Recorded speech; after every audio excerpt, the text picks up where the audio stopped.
Hi, this is Chris, KF7P. Right now I'm going to show you how to make a CAD weld connection. It's very easy. It comes with everything you see here in the kit, including the instruction sheet. All you need to do is add a ground rod and the wires you want to connect to the ground rod. Okay, before we get started, it's important to make sure that the top of the ground rod is nice and clean. You can do that with a wire brush, or you can use some sandpaper. Get that nice and shiny clean. Secondly, if the top of the ground rod has mushroomed out from pounding it in the ground with a hammer, you need to cut that mushroom off, otherwise it won't fit through the grommet in the bottom of the crucible. So you can cut that off with a hacksaw, a sawzall, or an abrasive disc of some sort. Okay, so to set it up, first you put the crucible on, you spin it on, and you can see how it seats on top of those two inserts. Then you put your wires in, and they essentially just touch each other right on top of the ground rod. And they do make CAD weld one-shot connections for 1, 2, 3, or 4 wires.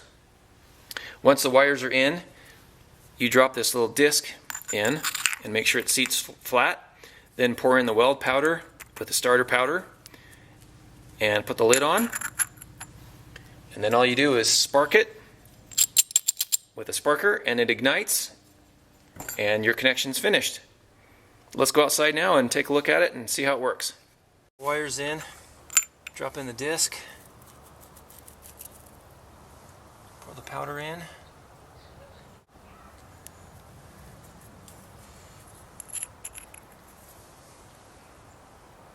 Make sure all the starter powder, which is the finer powder, it's in the bottom of the container, makes its way in there. Alright, make sure you're wearing these safety glasses. Make sure you've got your safety gear on. This gets extremely hot. Okay. Here we go.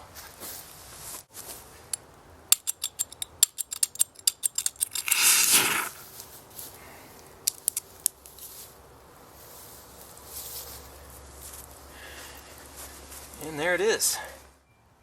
So when you're all done and you break the mold off with the hammer, that's what's left. Looks real nice. Super easy. And you get a nice permanent ground connection that'll never come apart. Thanks for watching.